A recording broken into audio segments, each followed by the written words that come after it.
Oke, bismillahirrahmanirrahim. Assalamualaikum warahmatullahi wabarakatuh. Salam sejahtera untuk kita semua.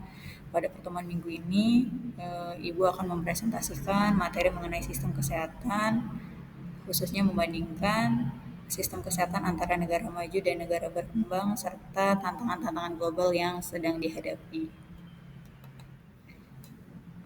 Sistem kesehatan ini disusun dengan satu tujuan utama, yaitu untuk merespon kebutuhan dan harapan masyarakat, yang artinya pelayanan kesehatan ini harus dapat diakses atau harus bisa diakses secara adil, merata, dan bermutu.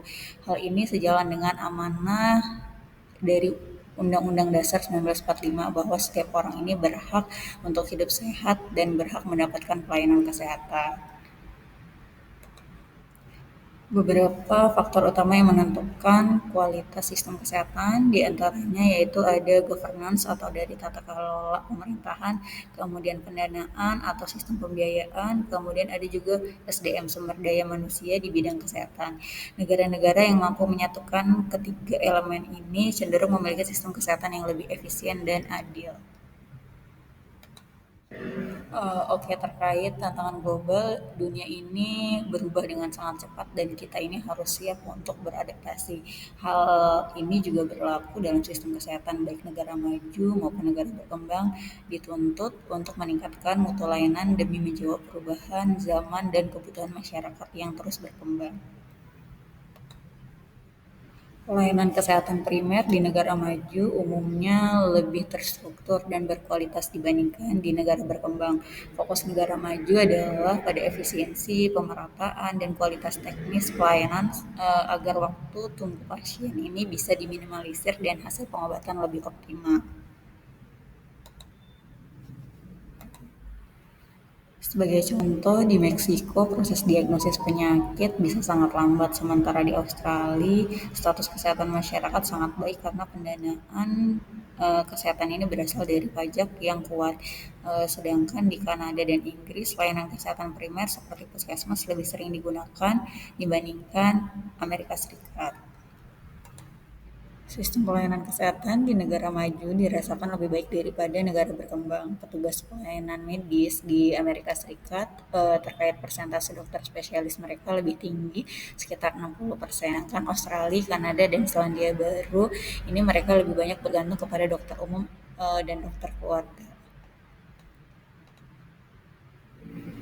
Jika kita bandingkan sistem pelayanan kesehatan di negara maju umumnya ini lebih baik daripada di negara berkembang. Di negara-negara maju seperti Kanada, fokus utama mereka adalah mengurangi waktu tunggu pasien, kemudian meningkatkan kualitas teknis layanan, serta memberikan perlakuan yang adil dan responsif terhadap pasien. Ketika pelayanan kesehatan berjalan dengan efektif, maka kepercayaan masyarakat terhadap pemerintah juga meningkat. Salah satu tantangan utama di negara berkembang, termasuk Indonesia, adalah akses terhadap pelayanan kesehatan yang masih terbatas, terutama di daerah terpencil.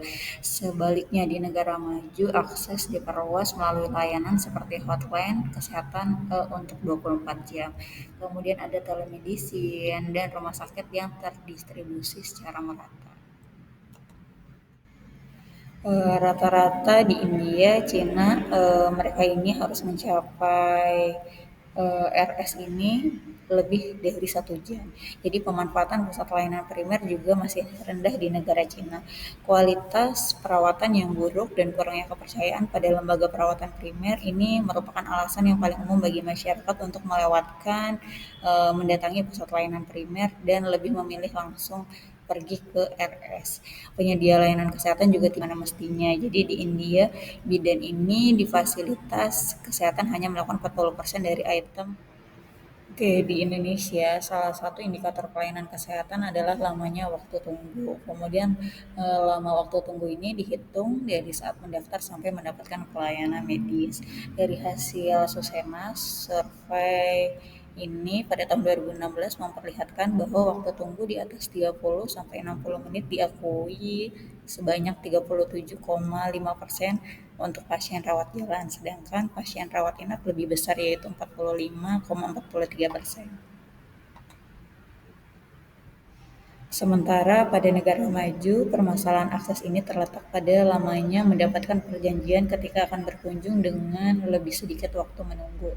Ini masih dirasakan di negara Australia dan Selandia Baru. Kemudian perawatan pada malam hari, akhir pekan, atau saat liburan. Selain itu ada akses untuk mendapatkan perawatan setelah jam kerja ini lebih sulit. Berbeda dengan Indonesia, sistem pembiayaan kesehatan di Australia ini berasal dari pajak, sehingga pelayanan untuk masyarakat sama, tidak ada perbedaan kelas premi. Angka penyakit menular dapat ditekan, sanitasi dan kualitas air juga menjadi fokus pemerintah. Pemerintah juga mengembangkan beberapa penelitian-penelitian kesehatan berbasis epidemiologi. Kesehatan masyarakat di Australia ini sudah sangat baik, misalnya dengan cakupan imunisasi yang lengkap. Saluran bantuan telepon adalah sumber potensial untuk akses perawatan primer setelah jam kerja. Di Amerika, rumah sakit mengoperasikan telepon selama 24 jam untuk mendapatkan saran, perawatan, dan layanan informasi. Pada negara maju, pengguna bantuan telepon untuk mencapai akses kesehatan pada 2 tahun terakhir ini, mereka lebih sering digunakan di daerah atau di negara Kanada dan Inggris, kemudian diikuti oleh Amerika Serikat. Terkait komunikasi antara petugas kesehatan dan pasien juga menjadi indikator penting. Di negara maju, komunikasi cenderung lebih baik karena tenaga medis dilatih untuk empati dan edukatif dalam melayani. Sedangkan di banyak negara berkembang, komunikasi masih menjadi tantangan yang sering berdampak pada ketidakpuasan dari pasien. Komunikasi yang baik dan positif pada akhirnya ini bisa meningkatkan kepatuhan terhadap perawatan dan pada akhirnya kepercayaan pada sistem kesehatan. Salah satu dampak kesehatan yang baik dan berkualitas tinggi yaitu kepercayaan kepada sistem, termasuk percaya dengan petugas kesehatan dan penggunaan perawatan yang tepat. Ukuran kepuasan kepercayaan tersebut ini sejauh mana orang percaya dan mau menggunakan perawatan kesehatan. Kepercayaan di sini sangat penting untuk memaksimalkan hasil karena bisa memotivasi partisipasi aktif dalam perawatan, misalnya kepatuhan terhadap minum obat. Sistem kesehatan yang baik bukan hanya tentang fasilitas, tetapi tentang keadilan, komunikasi, akses, dan efisiensi layanan. Kita sebagai bangsa perlu belajar dari beberapa praktek terbaik di negara lain dan menyesuaikannya dengan konteks secara lokal di Indonesia. Mari bersama-sama mendorong sistem kesehatan yang lebih responsif, merata, dan berkeadilan. Terima kasih atas perhatiannya. Semoga materi ini dapat menambah wawasan dan menginspirasi kita semua untuk berkontribusi dalam perbaikan sistem kesehatan nasional dan global. Assalamualaikum warahmatullahi wabarakatuh.